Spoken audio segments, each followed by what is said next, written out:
Mirage nickered in greeting, and Clare hoped she was coming for her.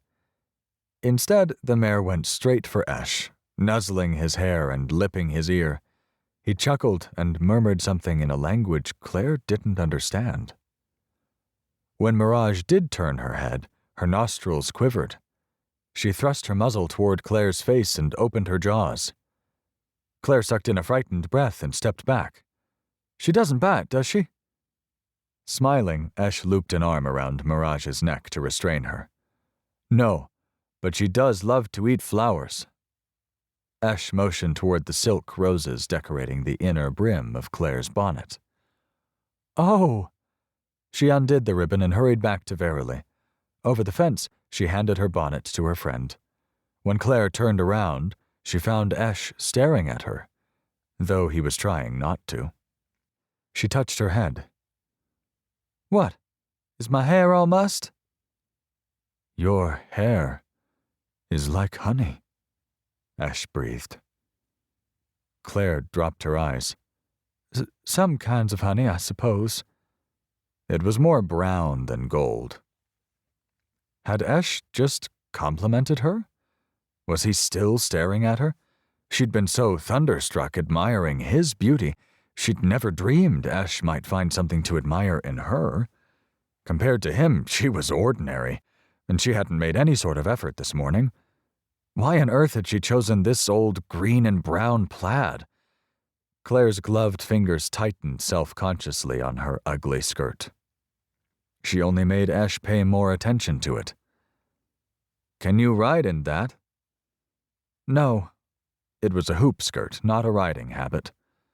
"Then I will show you how wise and gentle she is myself."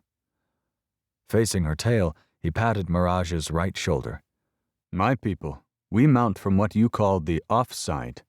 Many of the horses here, they do not like this. They will not allow it.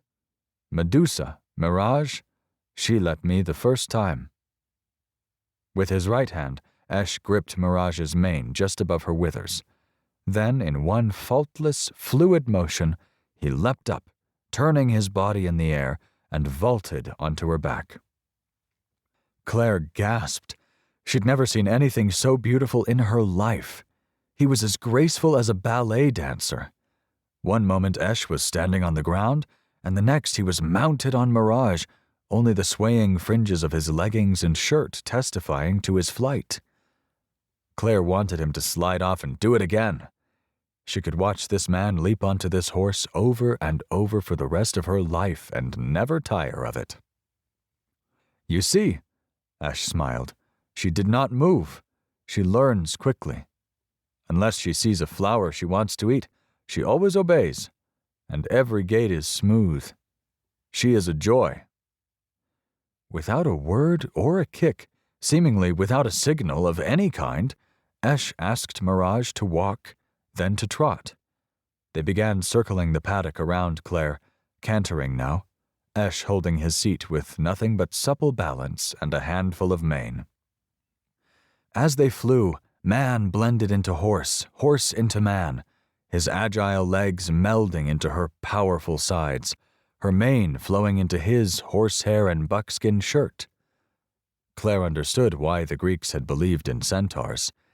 She did not so much want this horse now as envy her. When Esh and Mirage eased back to a walk, Clare called, "Where did you learn to ride like that?" "From my brother Hakot. He is Cheyenne. I am too."